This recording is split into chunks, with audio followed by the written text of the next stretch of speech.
And yea, did she descend from heaven wrapped in a celestial light. It is she that is destined to purge the darkness from this world, and rid it of evil through the use of life and light. She is the mother of all, and the giver of all that is good. She is Amaterasu. She is the goddess of the sun. She is Okami. Dear God, this game is awesome!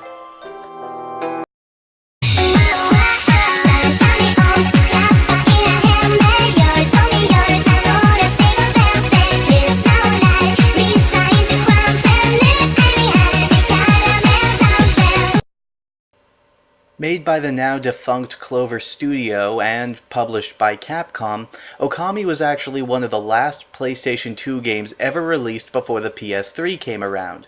Sadly though, the game did not sell very well at all, despite the fact that it was universally praised as being one of the best games for the system by pretty much every game critic on Earth at the time. And yes, while that is a rather lofty statement to make, it is nonetheless true. Okami was praised by pretty much everyone, and quite honestly, I can't understand why it didn't sell very well. Clover Studios didn't really do a whole lot. I mean, they made Okami, and they made God Hand, and well, that's pretty much all I can think of off the top of my head. Nonetheless, though, this game is sadly underappreciated, and while it is gaining in popularity, I still think it deserves a lot more attention than it's getting.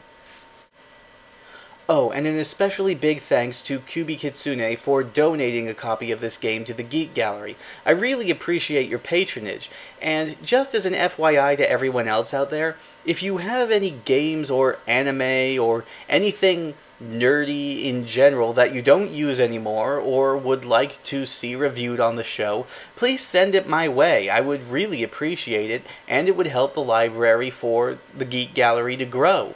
I promise you that any donations that I receive will jump straight to the top of the review list, and I will get to them as soon as possible. With that said, I will have an address up, so if you want to send me anything, you will be able to with very little trouble. So, with that out of the way, let's return to the review, shall we? The story here is pretty basic, but decidedly epic, if that makes any sense. It tells the story of an 8-headed dragon named Orochi, who was slain by the great warrior Naji, who was also assisted by a white wolf named Shiranui. If I'm going too fast, just let me know. Anyway, unfortunately, Shiranui did not survive the encounter and died shortly afterwards. A statue honoring the wolf was erected in the village of Kushi, where Orochi would usually get his sacrifices. However, 100 years later, the descendant of Naji named Susanoo pulls his ancestor's sword out of its resting place, which somehow resurrects Orochi's spirit, allowing him to wreak havoc on the world once again. It is this event that causes Shiranui to be reborn, and as it turns out, Shiranui was really Amaterasu, the god of the sun. And so, weakened after 100 years of being put in stone, and the fact that people don't really believe in gods anymore, Amaterasu teams up with the woodnymph Sakuya and the wandering artist Isun to try and take down her enemies. Oh boy, that took a lot out of me. That's one of the few things that can make this game kind of hard to follow, mostly because it's very Japanese in feel and style, and the names certainly reflect this. The names of people and places are all very Japanese, and for Westerners like myself, it can be kind of hard to keep track of who's who and what's what at some points. But that is a very minor detraction, and if you spent any time reading Japanese mythology, you really won't have much of a problem with it. Though still trying to explain it out loud is pretty difficult, as you just saw. The characters in the game, for the most part, are pretty fantastic and follow the basic ideas of the myth almost to a fault. Amaterasu, the character that you play as, despite being a god, doesn't really seem to know much more than any other character, which again does kind of fit into Japanese mythology and Greek mythology, with the gods just being more powerful humans. While she does know that she has to save the world, she seems very indifferent in doing so most of the game, And it's only until much later where she really starts to act more like a god. While she doesn't speak, she's a lot like Link in that she's a very silent protagonist. You would probably never see another dog or wolf that could emote as well as she can. It's actually kind of eerie in just how much she really displays her emotions throughout the entire game without saying much more than barks, growls, and grunts. Also, just to clear up this point, the game takes great pains to make Amaterasu seem as genderly ambiguous as possible. Some characters refer to you as a male, some to a female, and some of them even flip-flop. Now, this does add a very interesting level of humor to the game at some points, but well, the original Amaterasu was referred to as a goddess, and as such, I will be referring to the character of Amaterasu as female for the duration of this review.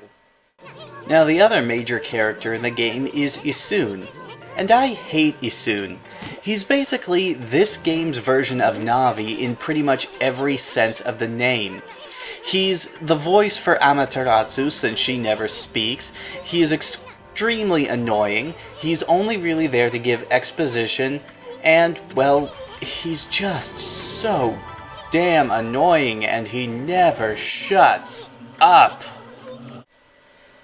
Seriously, Issun sits just below Navi on my list of truly annoying sidekick characters in video games. It wouldn't be so bad if he would just shut up every now and then, but he is constantly talking. Whether he's just talking to Amaterasu or the people that you encounter during your journey, he is basically the game's mouthpiece.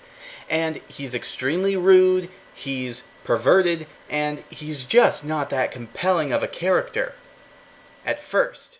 The one thing that really saves this character is the fact that much later in the game, he actually does turn into a very compelling and complex character. But the adage too little too late comes to mind because by that point, I had already written him off as an extremely obnoxious character who I could really do without. Of course, being an action-adventure game, the game does have a plethora of minor characters that recur throughout the entire game. And the game is helpful enough to give you some very nice introductory boxes that tell you the occupation and the name of the person you're speaking to. And whenever you see one of those boxes, you can pretty much be sure that you will be seeing that character again sometime during the game. It may not be for a while, but if they're given an introduction in this manner, they're going to be important to the plot at some point or another. This is one of the few games that I've seen that manages to balance very dramatic dialogue with extreme visual humor. The game is essentially a fairy tale or a myth. It's not really meant to be taken very seriously, hence the very cartoonish design of some of the characters and the, well, very funny visual humor that pops up very frequently. However, if you read the dialogue through most of the game, it's actually pretty dramatic and serious.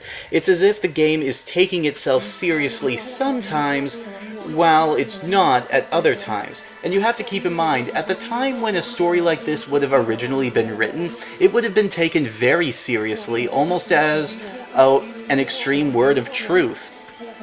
As such, we get extremely dramatic conversations about what Orochi's curse is doing to the world, which run parallel to scenes like this, where we get to see an old man dancing the Konohana Shuffle.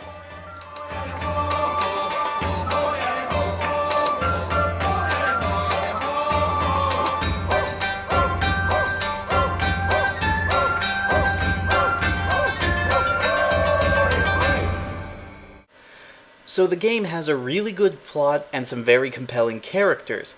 Now, here's where we get to the main part of any game, the gameplay. How does it work, and what sets it apart from everything else? In terms of core gameplay, it's a very similar game to Zelda, but I think I've talked about Zelda quite enough for one lifetime, don't you? As such, I'm not going to focus on the core aspects of the game so much as I am going to focus on what sets it apart from other games and what makes it so special in terms of gameplay. First off, the game takes a very RPG-esque fashion when it comes to increasing your abilities. Instead of just finding new weapons and things like that, which you do, but it's a bit downplayed. You instead have to acquire praise in order to level up your abilities. Praise acts as sort of an experience boost. The more praise you have, the higher you can raise things like your ink level or your health level. You acquire praise for pretty much doing anything in this game that's considered nice or benevolent. Helping